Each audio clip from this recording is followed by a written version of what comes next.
राजस्थान में नई सरकार बन गई, बीजेपी सत्ता में आ गई। अब क्या, राम मंदिर की स्थापना भी हो गई, राम मंदिर की प्राण प्रतिष्ठा भी हो गई।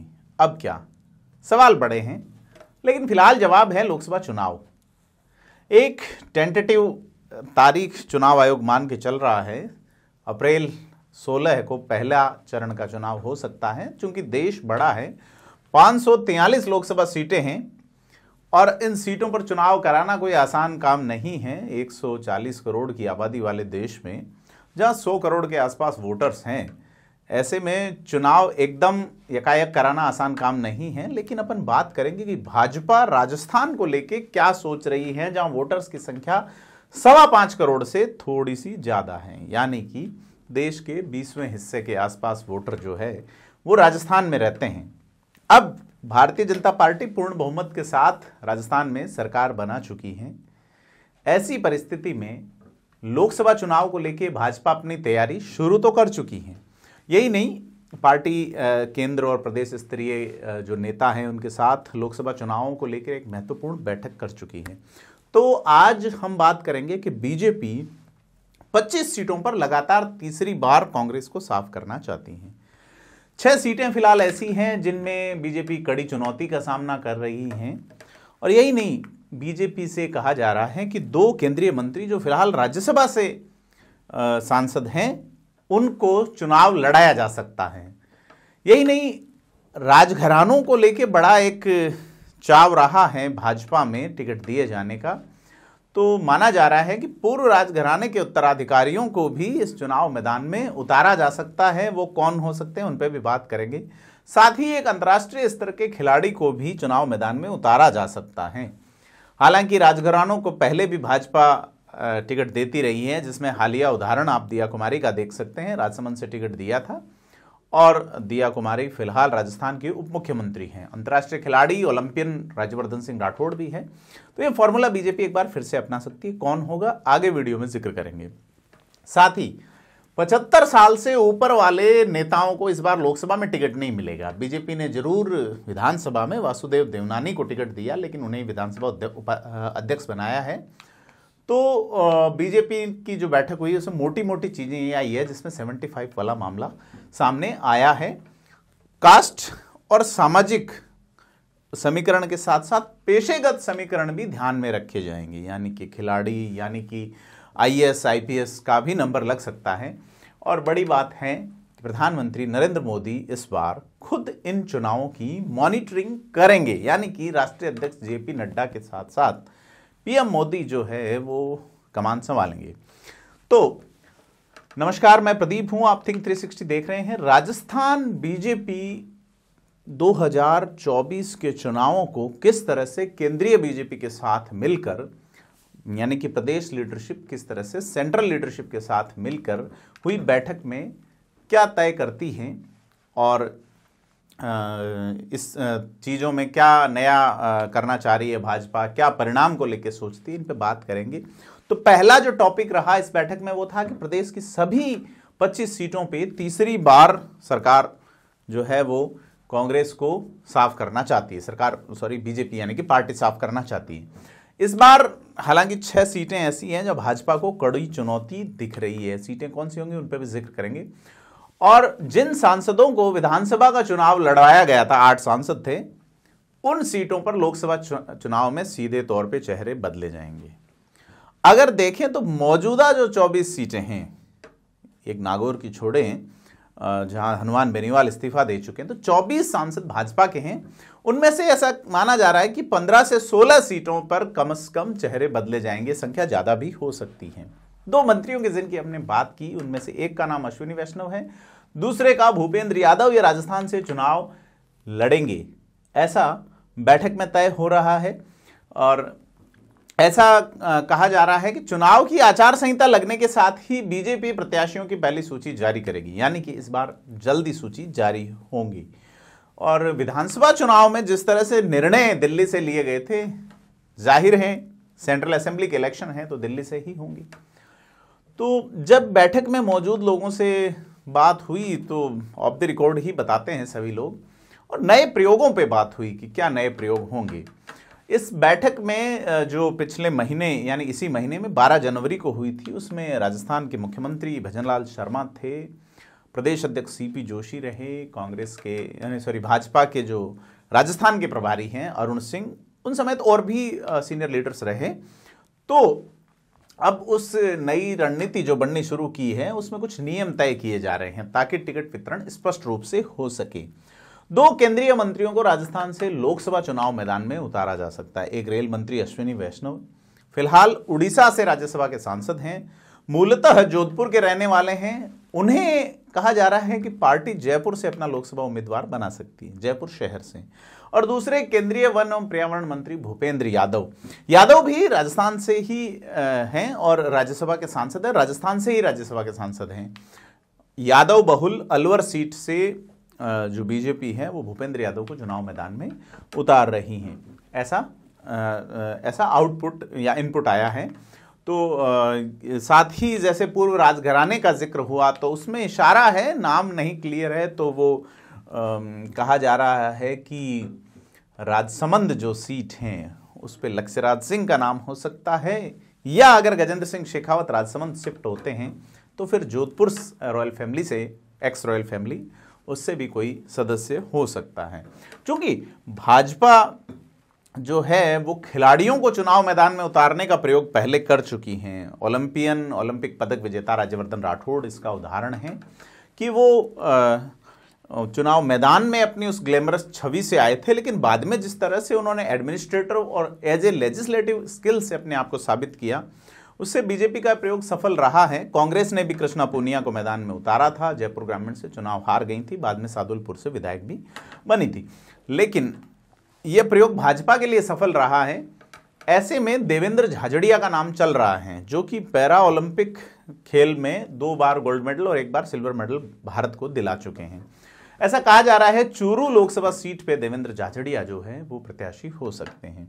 साथ ही जयपुर ग्रामीण लोकसभा सीट पे भी उनकी बात चल रही है। अब कौन कैसे होगा, क्योंकि जयपुर ग्रामीण लोकसभा सीट जब से बनी है तब से भाजपा की ओर से राजपूत प्रत्याशी को 2 बार से राज्यवर्धन सिंह राठौड़ यहाँ से सांसद रहे हैं। ऐसे में राजपूत जो नेता हैं स्थानीय, मसलन की राजपाल सिंह शेखावत, मसलन की संगठन में सक्रिय श्रवण सिंह बगड़ी जैसे नेताओं का नाम भी इसमें चल रहा है। अभी वैसे राजसमंद वाला अभी तय नहीं है कि पूर्व राजघराने के उत्तराधिकारी को ही मौका दिया जाएगा। मैंने बताया जैसे या तो मेवाड़ से एक हो सकता है, मारवाड़ से हो सकते हैं। गजेंद्र सिंह शेखावत जोधपुर से ही लड़ेंगे या वो राजसमंद जाएंगे, ये अलग बात है। राजेंद्र राठौड़ का क्या होगा, फिलहाल इस पर कोई चर्चा नहीं है। खैर, जिन सांसदों को यानी 6 लोकसभा सांसदों को विधानसभा चुनाव में उतारा था वहां भी चेहरे बदलेंगे।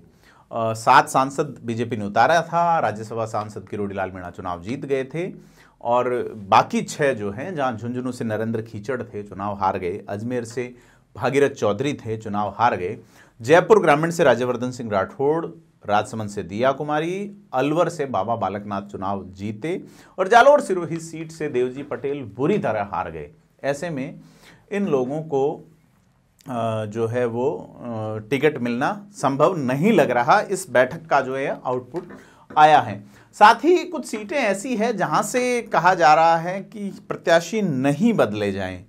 तो इन नहीं बदले जाने वालों में जो नाम हैं उसमें प्रदेश अध्यक्ष यानी कि चित्तौड़गढ़ सीट से सीपी जोशी हैं, कोटा बूंदी सीट से ओम बिरला हैं, बीकानेर से अर्जुन राम मेघवाल हैं जो कि केंद्र में मंत्री हैं, जोधपुर से गजेंद्र सिंह शेखावत के लिए भी कहा जा रहा है कि वो जोधपुर नहीं छोड़ें।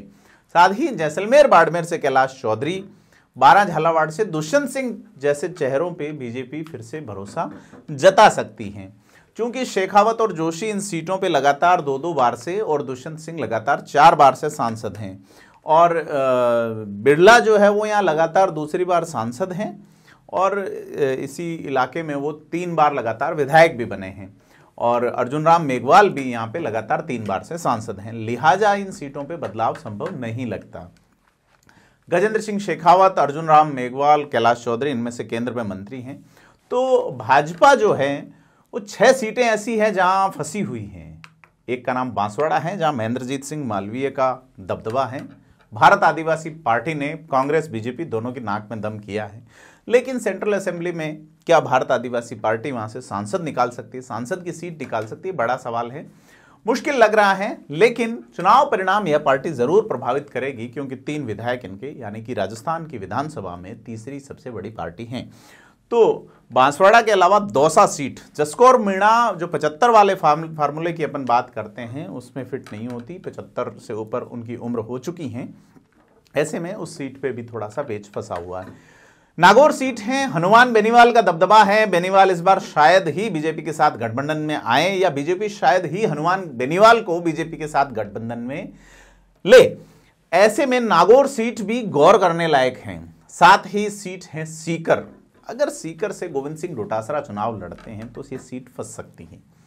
सुमेधानंद सरस्वती लिबरल चेहरा और है, लेकिन यहां से बीजेपी उसे थोड़े टफ मान के चल रही है। साथ ही बीजेपी टफ मान रही है चूरू लोकसभा सीट को, जहां राहुल कसवा और राजेंद्र राठौड़ के जो समीकरण जिस तरह से गड़बड़ाए हैं उससे बीजेपी इसको टफ मान रही है। एक और सीट जयपुर ग्रामीण को भी चुनौतीपूर्ण माना जा रहा है। ये वो लोकसभा सीटें हैं, इनके अंतर्गत आने वाली विधानसभा सीटों पर कांग्रेस ने हारी है कांग्रेस यहाँ, लेकिन रिजल्ट उनका बेहतर रहा है और 8 विधानसभा क्षेत्र इन इलाकों में है, लेकिन बड़ी संख्या में कांग्रेस यहाँ पे जीती हैं। और नागौर में जो है निर्दलीय भी प्रभावी हैं और आरएलपी भी मजबूत स्थिति में हैं। तो नागौर पे एक बार फिर से सीआर चौधरी का नाम चल रहा है। सीआर चौधरी पूर्व में नागौर से सांसद रहे हैं, पिछली बार गठबंधन मामला हो गया था इसलिए टिकट नहीं दिया गया था।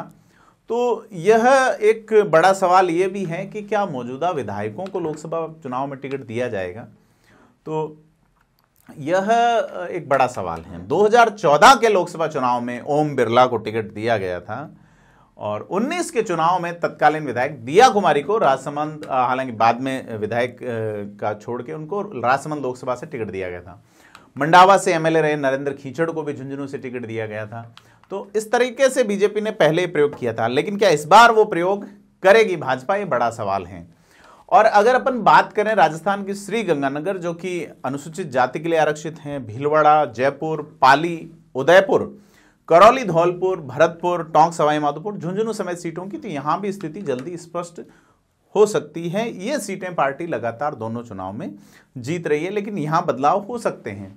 तो यह बिल्कुल तय हो चुका है कि 75 जो है वो सीटों जो है 75 की उम्र वाले नेता को सीट नहीं दी जाएगी।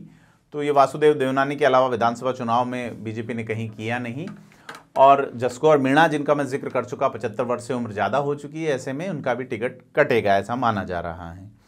और राजस्थान में बीजेपी ने लोकसभा चुनाव में विधानसभा से ज़्यादा बेहतर प्रदर्शन किया है, यह देखने को आया पिछले 2 लोकसभा चुनाव में।